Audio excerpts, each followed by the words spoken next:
Good morning, I'm Angelo Castro III. I'm Angela, and we are the Castros. We bring you the news and the views that make you think. Sometimes we agree. Sometimes we don't. This is News and Views. And here are today's headlines. The world is praying for Pope Francis's healing as he remains in critical condition. Let's talk more about Pope Francis with CBCP later on in the program. The Health Department has launched a program against dengue. This came after an increase in dengue cases this year. And in sports, the Gilas Pilipinas put up a gallant fight against New Zealand in the last window of the FIBA Asia Cup qualifiers. However, they fell short, 70-87. Former President Rodrigo Duterte sharply criticized President Bongbong Marcos once again, accusing him of steering the country toward a dictatorship. Malacanang called the accusations baseless and absurd. Here's the report. Former President Rodrigo Duterte once again lashed out at President Bongbong Marcos during an indignation rally in Mandaue City, Cebu. In his speech, Duterte accused Marcos of following in his late father's footsteps, claiming he is veering towards a dictatorship. He alleged that Marcos has no plans of stepping down after his term ends. Mr. Marcos is veering towards a dictatorship. Mupusta ko sa inyo, dili na manaog pagkahuman sa iyang termino. Pareha na sa iyang tatay, magkagubot na punta. Ang iyang buhaton, mag-declare na po martial law. Pareho sa iyang papa. So, pag martial law, why election, siya na po imuilit. Iyang gamiton tong gibuhat sa iyang tatay. Hindi na po sagid kakanaog.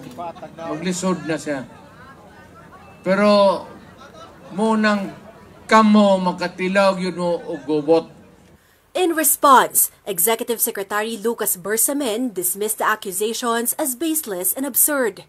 He likened Duterte's statements to a hoax and a product of a one-man fake news factory.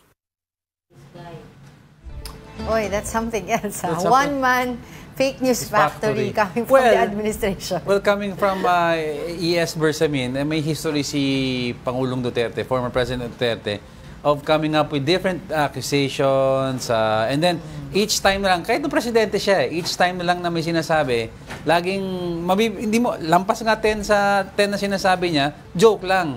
Sabihin, I think si Attorney Sal Panela nga mismo nagsasabi, nag-joke lang yan. Parang pagka merong the next day, parang merong mga legal implications, nagiging joke yung mga pronouncements niya. Pero ito nga, we have to remember, di ba, it was President Rodrigo Duterte at that time when he was the president ang nagpalibing sa yung mga labi ni former President, the late Ferdinand Marcos Sr. sa libingan ng mga bayani. Si Ferdinand Edralin Marcos. At that time because they had one common enemy at that time. Which is Leni Robredo. And right now, because sabi nga nung iba, it doesn't serve their purpose anymore, magkaaway na sila ngayon. Diktador na ngayon yung anak, kaparehas ng ama. Ngayon abangan natin kung ano magiging, kasi we all know tomorrow is Feb 25, the EDSA, the culmination of EDSA anniversary. Let's see what the statements from the Duterte camp will be. Kasi in these last few months, medyong positive na sila towards the EDSA revolution parang 'di ba si VP Sara ata nagsasabi parang kaya nagka-EDSA revolution may problema sa panahon ng martial. Biglang ganun ang statement nila. 'Di ba yung sinasabi mo? And in context nung sila yung presidente and this is in stark contrast when they buried the late President Ferdinand Marcos Sr., 'di ba? So very interesting a turn of events. Gusto natin malaman. I remember sinasabi ni VP Sara before when it was Rodrigo Duterte pa lang yung presidente noon, 'di ba? Sinasabi niya na yung mga EDSA na yan, mali yung mga sinasabi, mga ganyan. Pero ngayon they're very light on it. In fact, may mga positive things to say about it. And they're even citing martial law as a dark ages of politics. Kasama. Naloloka lang ako dun sa mga pronouncements nila, contradicting dun sa mga earlier pronouncements nila. Pero we'll see more of this as the Election. campaign continues, 'di ba? Yes. Campaign period continues kasi nga Expected. Oo, 'di ba? Mga Expected 79, 78 days before the election. Yan. Mas Basta marami pa kailan mga ba maanghang election? na salita. May 12 ba? May 12. May Oo, 12. diba? May Mas 12. marami pa tayong mga makikitang o maririnig na mga maanghang Ay, na nako. salita. This is just beginning. Exactly. But meanwhile, House leaders commend PNP CIDG Chief Nicolas Torre III for fighting fake news and misinformation. This comes after Torre filed a complaint against a Cebu-based vlogger accused of spreading false information. June Abines allegedly spread false claims about Torre's hospitalization. The CIDG chief also recently filed charges against former President Rodrigo Duterte. Duterte is facing complaints of inciting to sedition and unlawful utterances over his remarks to kill 15 senators. But I think it's about time that we fight yung mga puro speculation lumalabas online.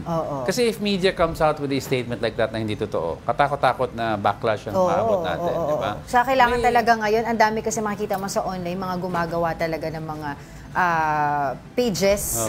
And then tapos may mga stories sa doon na hindi mo alam saan nanggaling yung mga stories na. So it's really important to fact-check yung mga nakikita natin. Tsaka kasi problema sa mga... Think ka muna, di ba? Sabi mga nga vlogger, ni Sir Monisberto. di ba yung mga vlogger nagsasabi about yung freedom. Pero may napanood tayo kahapon na Ano ba? talking about the difference between freedom and liberty. Freedom and liberty. Di ba? Anyway, aaralin natin yan. Pero ano daw, di ba?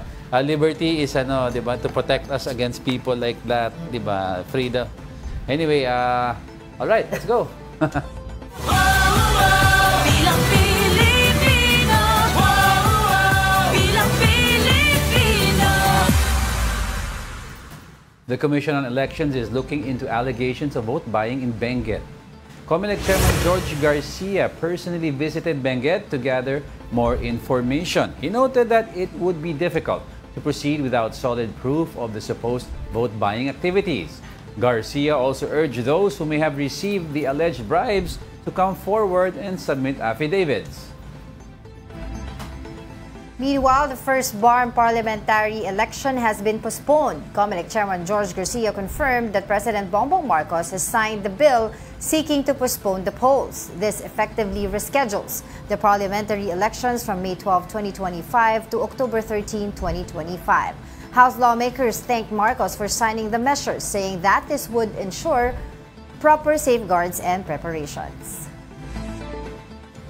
Okay. Oh, hiningi ito. Hiningi talaga nila to eh. Yeah, Buti ito 5 months lang, May to October. Yeah. Oo, kasi yung isang resolution, if I'm not mistaken, parang 1 year yung hinihingi nilang postponement nitong BARM elections na to. Pero of course, others are saying there na parang ang sinasabi nila, yung postponement ng BARM elections would prolong lang daw yung violence sa area kasi wala nga yung mga mamumuno, etc. Mamaya pag-usapan pa natin yan. Let's talk more about election-related matters. We have COMELEC spokesperson, Attorney Rex Laudianco, joining us on the line. Thanks for joining us again. Spokes, good morning.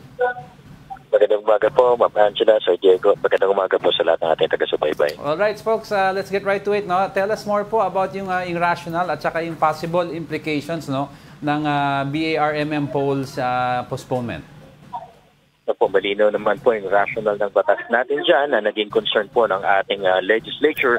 Una, yung security concerns. Ikalawa po, yung legal implications noon na po pagkakatanggal ng 7 seats sa Legislative District Representatives mula po sa lalawigan ng Sulu. At dahil po dito, kailangan linawin ng Bangsamoro Transition Authority kung yung bang 7 na po ay ma-distribute at kung meron nga pong distribution nito in accordance with the local government code. Yan po yung mga bagay nire-resolve para po mas maayos ang halalan pagdating sa October 13. So, just to clarify lang po, Spokes, itong 7 seats na mabibigyan, sabi nyo nga po, sila dapat ang mag-determine ito. Bakit hindi po mag-fall under yung guidelines na yun sa COMELEC? Hindi po, kasi po ang COMELEC po ay taga-implement lamang ng batas. Hindi po kami parte nagde-decision sa policy. Ito po kasi ay patungkol sa composition ng parliament ng ating BARM. Kaya nga po sila po ang magde-decide kung yung bang 7 seats mula dun sa Sulu ay paano i-apportion dun sa remaining provinces at a special geographic area. As attorney, ano magiging implication to sa budget? Do you have a budget ready for this? Kasi parang last-minute scheduling ito eh.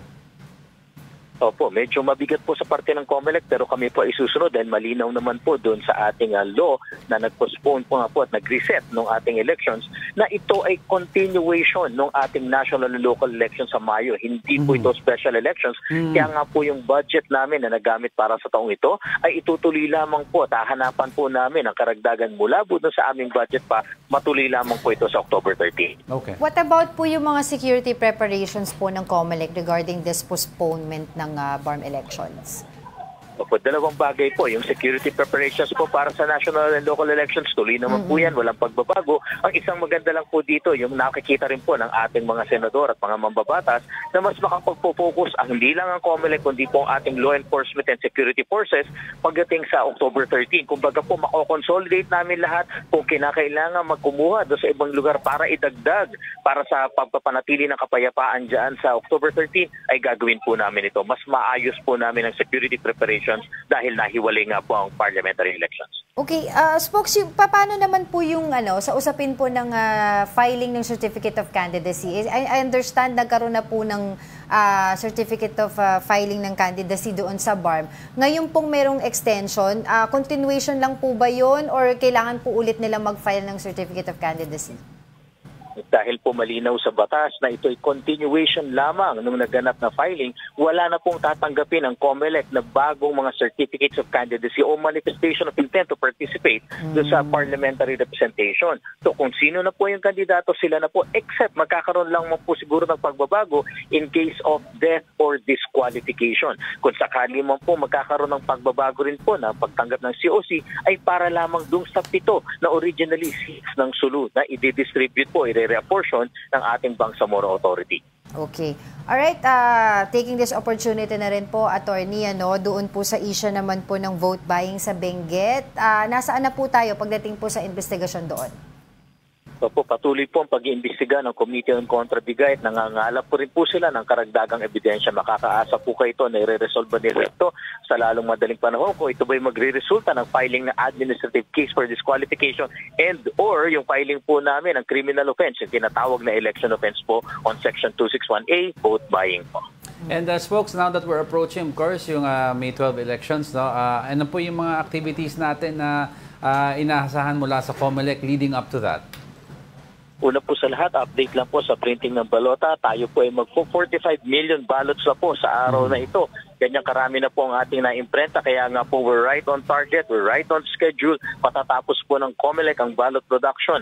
Lahat-lahat na po, pati yung verification by 2nd week of April. At tuloy-tuloy na po ito sa pag-distribute natin sa iba't ibang lugar na nangangailangan ito. Yun naman pong ating training ng mga teachers ay susulong na rin po sa mga susunod na linggo dahil yung mga trainers po nila natapos na, na-certify na at papu-deploy na rin po sila. Nakikita nyo po lahat ng activities na yan ng COMELEC, pati po yung verification, yung printing, lahat po ay nila-livestream namin. So maaari po ninyong samahan ng COMELEC sa lahat ng paghahandang ito. Can you give us an update also, Spokes, dun po sa mga election-related violations natin?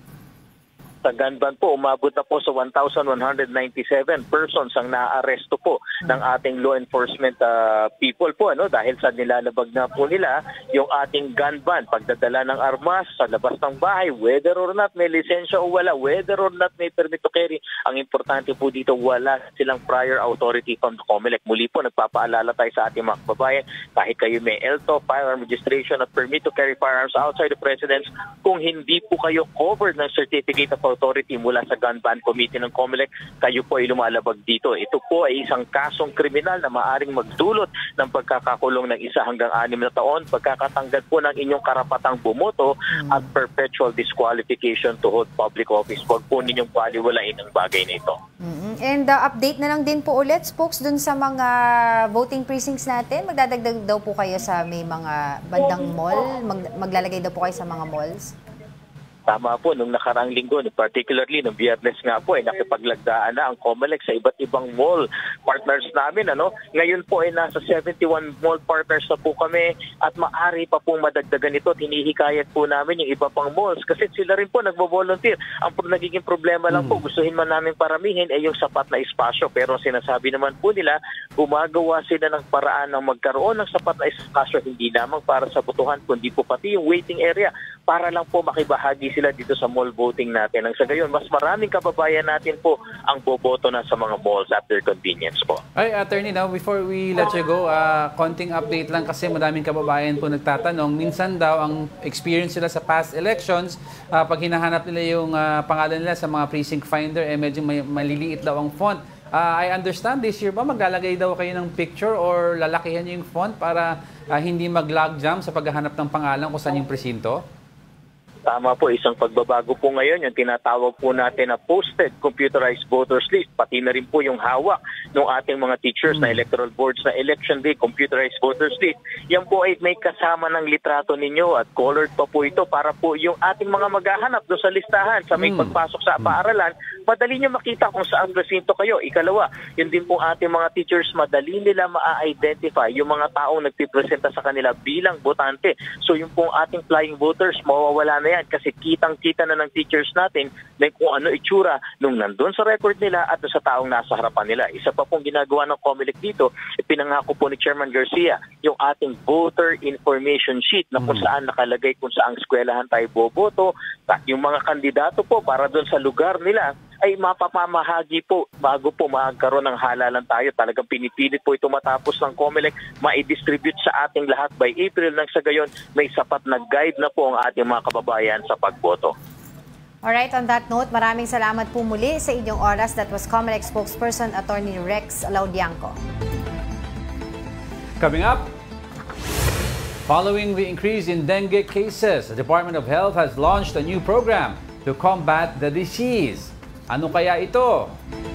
And the world continues to offer prayers for Pope Francis's healing. Kumusta na kaya ang kanyang kalagayan? We'll be back with more stories after the break. Keep it here on One News.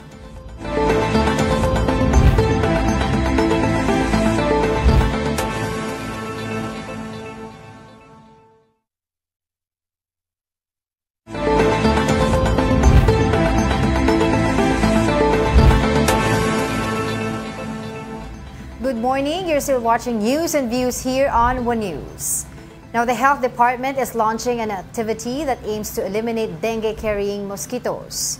The nationwide Search and Destroy Mosquito Breeding Sites kickoff event will be held at 4 p.m. today.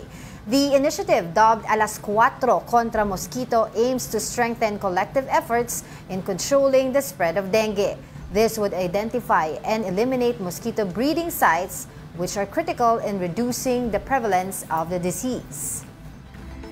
Yan, ganyan na gagawin. Hindi magbibilang ka ng malamok. Ano daw, 5 piso kada 5 mosquito. Yes. Nabalita tayo sa BBC. Sikat tayo internationally dahil dyan sa na yan, sa effort na yun. Sa effort. Ganyan ang mga nagbibilang tayo ng lamok. Yan yung mga programs is keep your environment or your surroundings palinisan. Clean, di ba? Huwag yung mga kumangolekta ka ng mga, di ba, mga mosquito plus magpapakawalan ka ng palaka. Yun nga, in Quezon City, di ba? They did that pala a few years ago. But actually, they done that in other countries. I think it was Cuba or that they really papakawala sila ng bullfrog. Tsaka in terms of reproduction, medyo maiksi yung span nila. So you don't have to worry about an infestation. But in essence daw, other countries, mga third world especially. Pero anong sakit yung dala nun? Wala naman sakit ang frog mismo eh. Hindi man kakagat, di ba? Hindi man lumilipad ang frog para kagatin ka. I'm saying din sa kapaligiran. Wala naman. I mean, pero yeah, I did that in Quezon City pala a few years ago. Pero yun nga. Hindi, actually yung frog na program, maintindihan ko yun eh. Pero yung magbibilang ka ng malawak. Di ba kasi yung dengue is dapat iiwasan mo yung mosquito, pero ito tinuturuan mo yung tao, habulin mo. Mamaya, by the time nakuha mo, nakagat ka na. Dengue ka na. Pero hindi. Kidding aside, ito nga yung gagawin ngayon ng DOH. Actually, it was clarified by the DOH to their spokesperson na if the LGUs are going to create programs such as this, dapat daw kino-coordinate muna sa kanila. Para to make sure na align sila doon sa ginagawa ng DOH as well. Ayun, kung makita nila kanina yung mga video na piniplay natin, yan po yung itsura ng Aedes aegypti. Yes. Dengue carrying yung Blue Rider, itatawag nila Blue Rider, mahahaba legs sa may blue stripes. Yun. takbo na kayo pag nakita nyo na yan. Exactly. Oo. Basta important ang pinaka-source ng dengue mosquito is stagnant water. Kaya gusto ko ma-call out yung sa may Katipunan Extension. Diba, malapit ba sa Luwawe or yung MWSS, meron isang malaking sa tapat ng Manila Water. Manila Water or may isang malaking fountain doon na napaka-stagnant na water. Matagal na hindi gumagana yung fountain. Yes. In fact, nakabarikado na ngayon yung fountain. That could in Quezon City area. So, diba, that could be a source ng dengue mosquitoes and it's beside a school. Diba? So, sana things like that medyong maging responsible yung mga LGU natin para yung mga bata hindi naman maapektuhan ng dengue. Meanwhile, Chinese researchers have discovered a new bat coronavirus that uses the same pathway as COVID-19 virus to enter human cells. Lab tests revealed that the virus can infect human cells and artificially grown lung and intestine tissues. The virus, however, does not enter human cells as easily as the COVID-19 virus and has limitations that make human transmission less likely. Despite concerns about another pandemic, experts say the risk is lower due to existing immunity to similar viruses. All right, to talk more about this, we have Dr. Tony Liachon joining us today via phone. All right, good morning, Doc. Thanks for joining us. Good morning. Good morning to your listeners. This is Dr. Tony Liachon. It's Angela and Angelo po. Yeah, good morning, Angela and Angelo. Yes, Doc, let's get right to it. Now, can you tell us more about this, yung nasa news namin, about this new bat virus? Yes, well, the new bat virus, they call it HKU-CoV2. Scientists have found that this can bind to the same receptors, just like the COVID virus. Now, this newly discovered coronavirus, the HKU5, similar to the virus that caused the COVID-19, has been identified again in China. And the discovery was made by a team of virologists named Xin Shengli, known as the Batwoman, for the extensive research at the Wuhan Institute. So basically, it belongs to the same coronavirus that belongs to the COVID virus responsible for the Middle East respiratory syndrome. So scientists right now are thinking whether there's a potential for animal to human transmission. But it has a lower binding affinity to the receptors, and it poses, to me, not a serious health threat. But of course, knowing that we came from the pandemic, then we need to understand that it may actually affect us directly through the bat or intermediate hosts like humans. But definitely, based on the research, it has lower efficiency than the COVID-19 virus.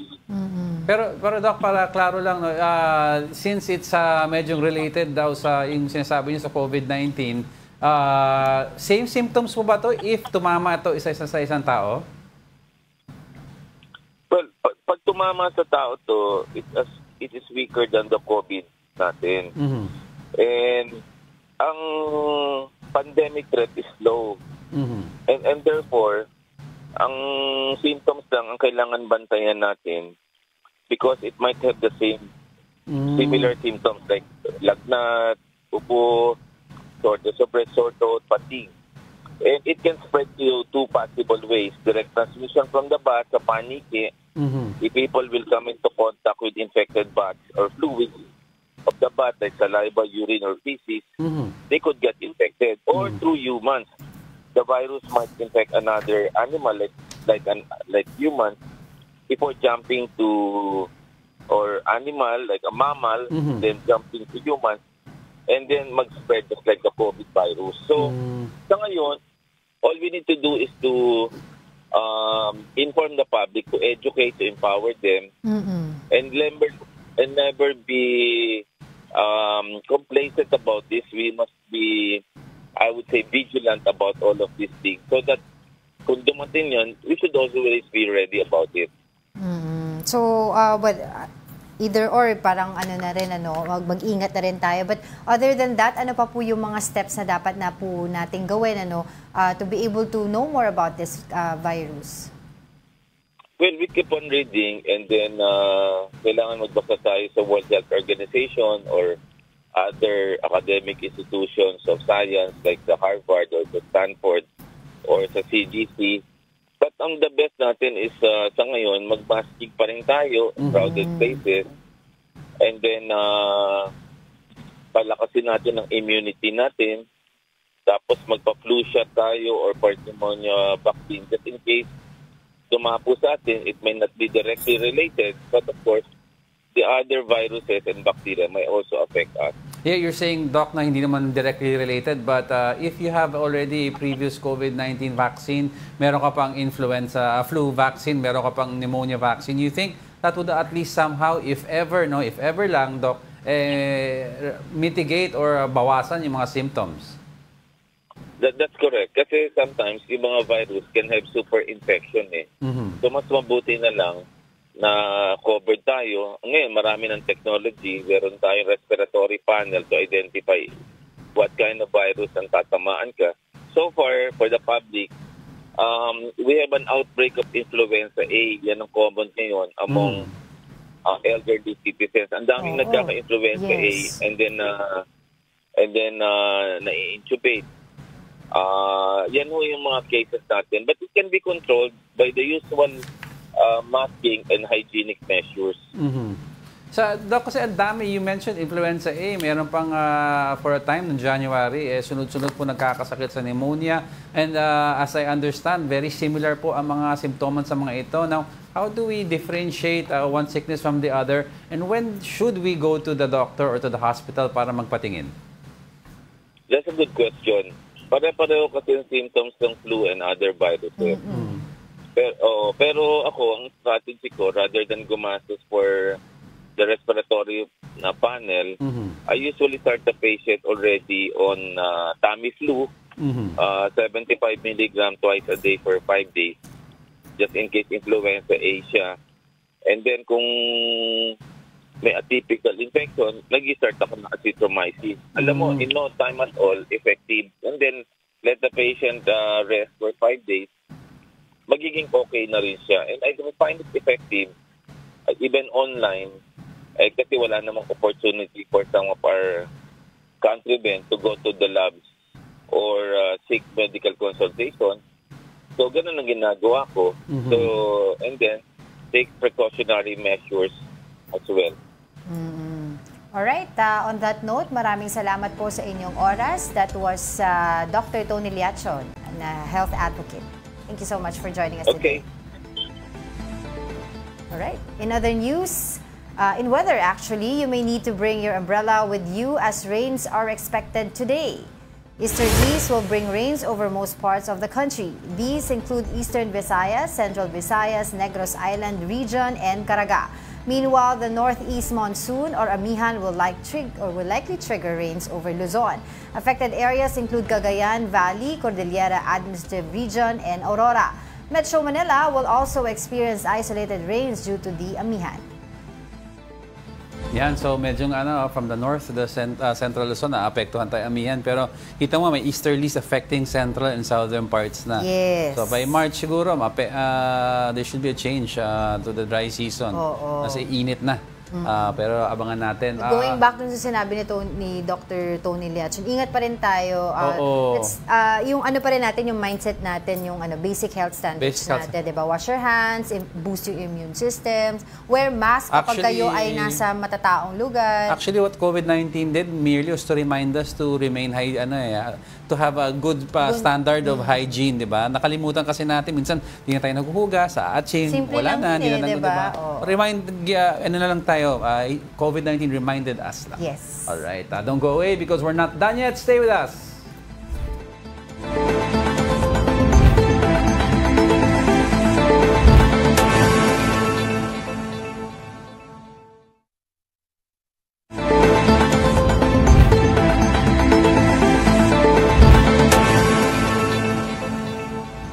Welcome back. You're still watching News and Views here on One News.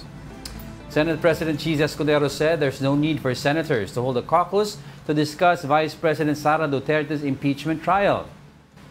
Escudero stressed that the Senate acting as an impeachment court must adhere to established procedures, as done in the cases of Joseph Estrada, Merceditas Gutierrez, and Renato Corona. He also cautioned that any procedural misstep or undue haste could give Duterte legal grounds to challenge the proceedings. Senator Coco Pimentel earlier suggested starting the trial in March. Meanwhile, Escudero said he is not interested in becoming vice president if Duterte is convicted. He emphasized that his focus remains on his current role as Senate President.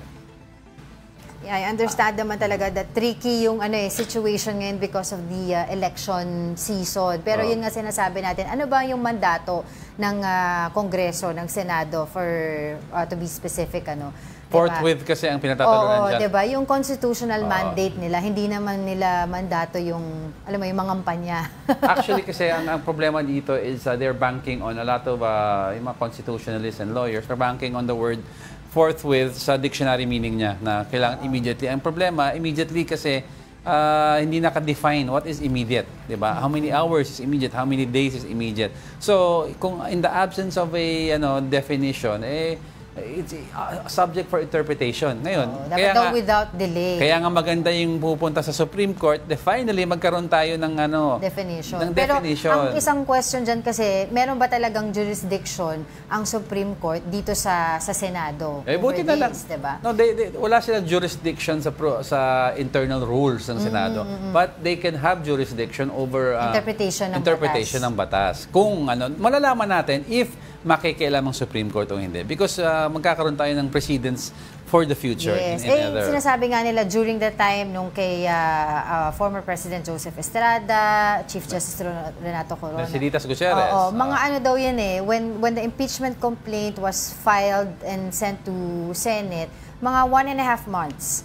Tapos nag-trial na sila. Yeah. So hindi naman daw umabot ng 5 months as compared dito sa magiging plano ni Senate President Cheese Escudero. Oo, kasi yung 1.5 months was spent discussing internal rules for the trial Diba? So, but nonetheless, sabi naman ni Senate President Cheese Escudero, inahanda naman na lahat, diba? Even the robes, diba, that they're going to use during the trial, yung podium. Pero ang problema kasi dyan, pag umabot sa pag umabot ito sa end of term ng old Congress, diba? Magta-transition. May different school of thoughts. Sinasabi nila, hindi, tutuloy lang naman yan sa...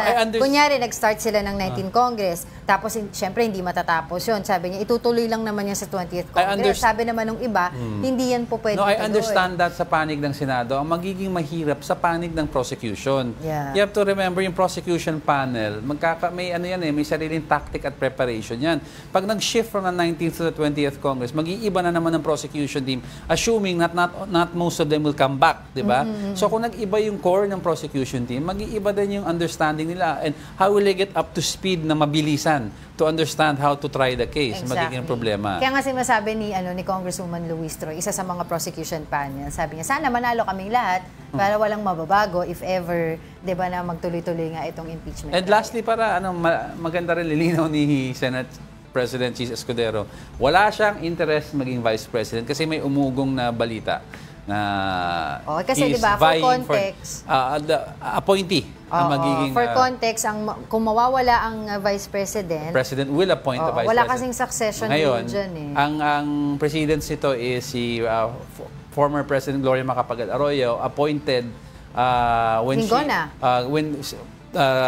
President Joseph Estrada vacated his post, naging president si Gloria Macapagal Arroyo, vacated yung vice president, inappoint niya si Teofisto Guingona as vice president. So ngayon, naabangan natin. At sabi naman ni Senate President Cheese Escudero, konting budget lang naman daw ang kailangan nila dito. Hindi na daw kailangan pakainin pa ang lahat ng tao during the impeachment trial. Kaya sabi niya, makakaasa daw na titipirin daw nila yung budget.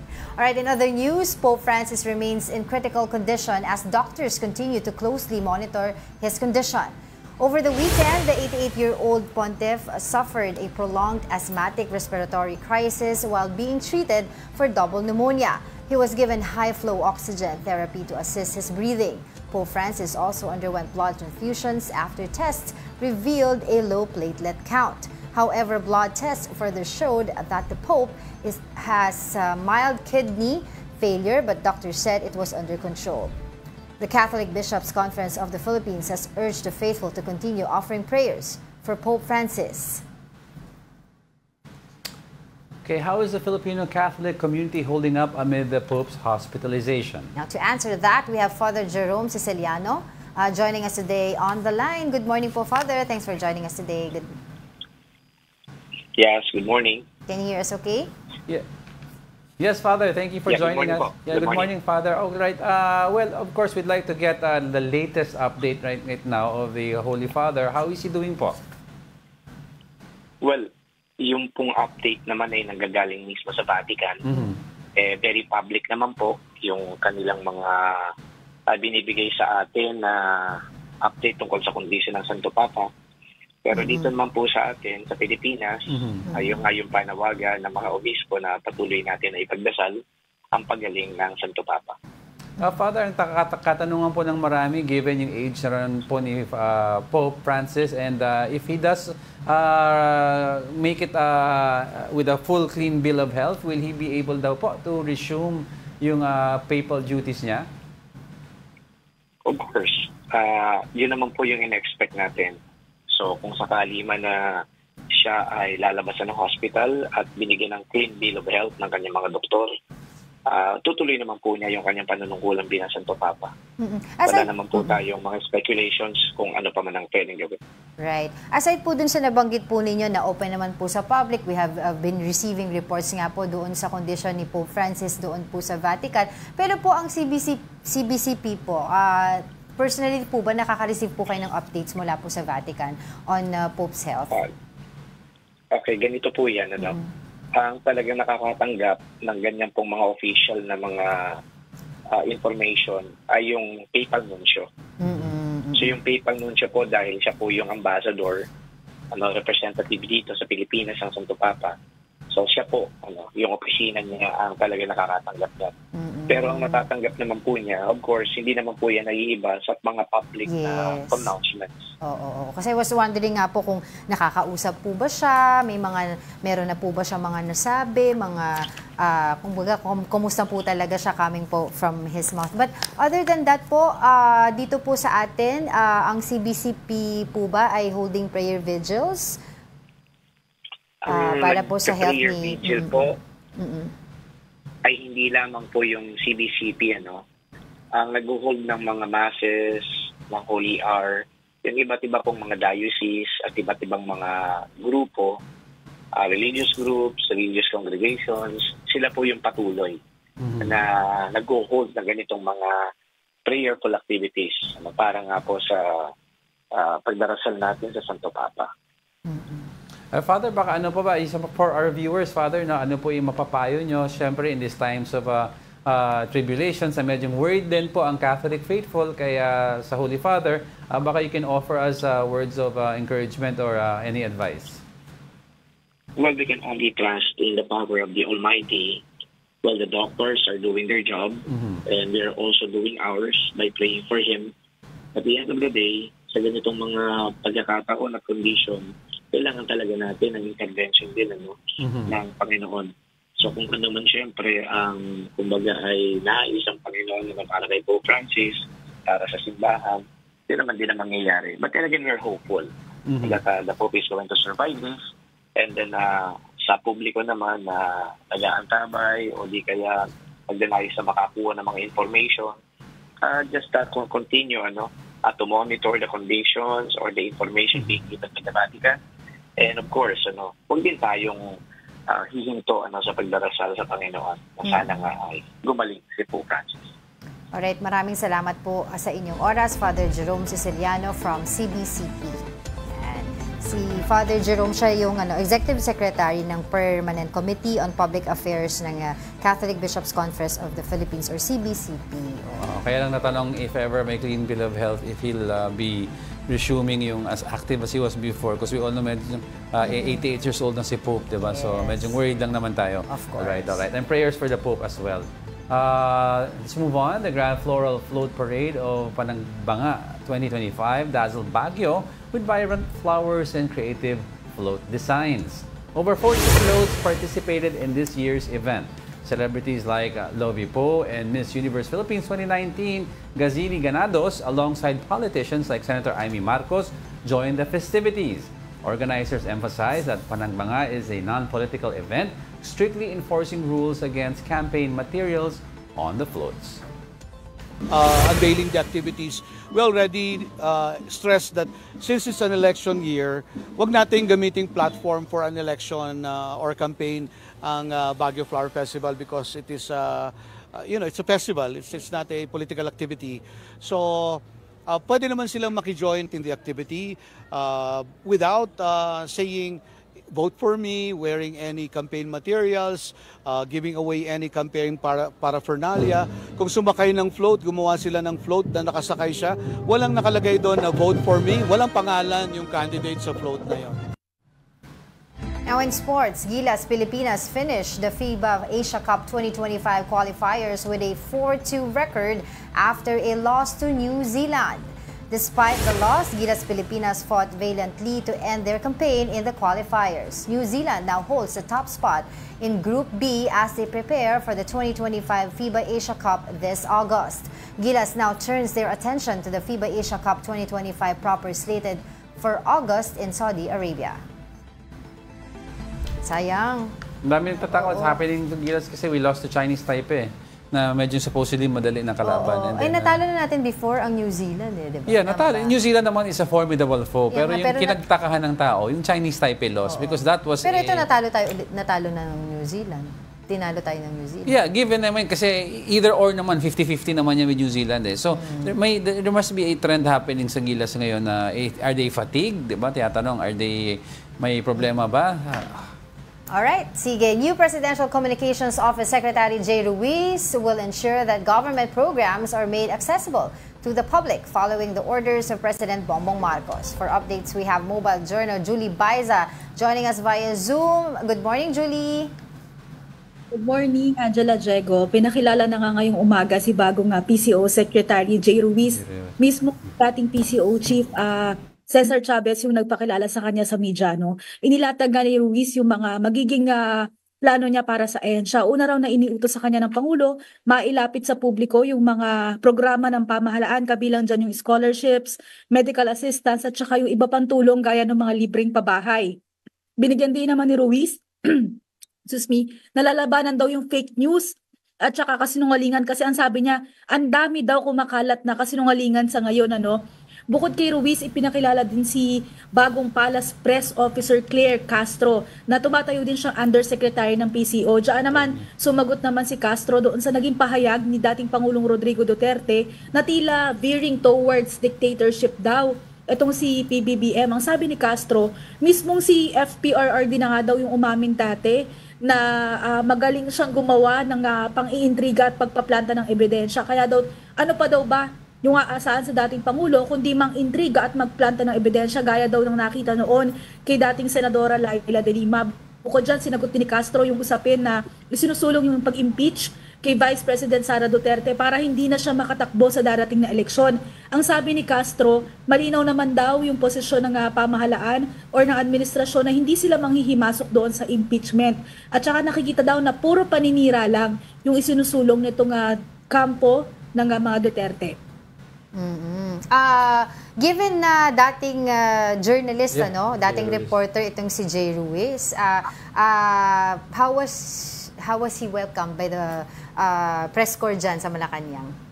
Actually, marami siyang mga nakasama kasi yung karamihan sa mga nandito dating Defense Press Corps kung saan nagtagal itong si PCO Chief Jay Ruiz. So marami siyang kakilala and sabi nga niya, sana magamit nga din daw yung ganun kumbaga pagkakakilanlan para makapagtulungan daw doon sa mga isinusulungan ng PCO na mai-push na mga information or pagiging informed ng public. Si former Secretary Chavez pala na itanong na rin namin, what's next for him? Kasi nga, medyo bigla ang nai-anunsyo and sabi niya lagi naman daw siyang may plano. And hindi pa niya dinisclose kung saan siya susunod na manunungkulan. Pero para binigyan niya kami ng context na as early as August pa daw, nagsabi na siya noon na gusto na niya mag-step down. So Julie, linawin ko yung as early as August, nagpahiwatig siya kay PBBM na gusto niya mag-step down. So immediately after ba, was it Jay Ruiz na ang kinakausap nila for the possible post? Or have you heard if may other candidates at that time for that position in mind? Hindi namin na itanong kung paano yung naging proseso ng pagpapalit. Actually, hindi na nga rin kami nagkaroon ng chance na maitanong si Jay Ruiz kung paano na i-offer sa kanya yung posisyon. Kasi ito nga yung first day na ipinakilala siya dito sa PCO. So, technically, umiikot pa siya sa lahat ng mga department dito para mai-introduce. And hindi pa rin nagkakaroon ng briefing sa different departments so far. So given the journalist din si Secretary Ruiz, no, do you expect now na mas mabilis at mas madali ang access sa information sa Malacanang? Yes, we're expecting that, and also kung mas marami na rin siguro yung masasagot given na si bagong Palace Press Officer Attorney Claire Castro ay nagsasalita rin, ano.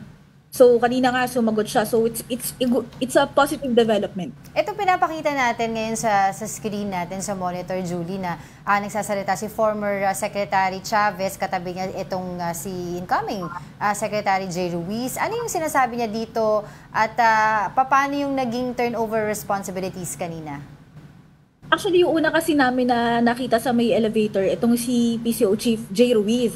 So lumapit kami, lumabas din ng elevator itong si Secretary Chavez, and medyo nagulat. So nagkamayan lang din naman sila and nagbatian. And since nandun na nga lahat, kumbaga nakaset up na rin naman yung media, may mga camera naman na rin, tinanong na rin, nagsalita na rin si Chavez. Tapos yun na nga, pinakilala niya, sinabi niya na ano yung ginagawa today, na binibrief nga itong si Secretary Ruiz sa different departments, and naitanong na nga rin sa kanya kung si Secretary Ruiz na rin daw yung bahala kung paano pamumunuan itong ahensya. Kumbaga parang nandoon lang siya para gumabay kung ano yung next step kay Secretary Ruiz naman niya nakadepende. And si Ruiz naman sinabi niya na nagpapasalamat siya doon daw sa tulong and paggabay or guidance ni Chavez ngayon sa smooth transition nga ng paglilipat ng posisyon. Nakita na ba si Secretary Jay Ruiz at saka si President Bongbong Marcos?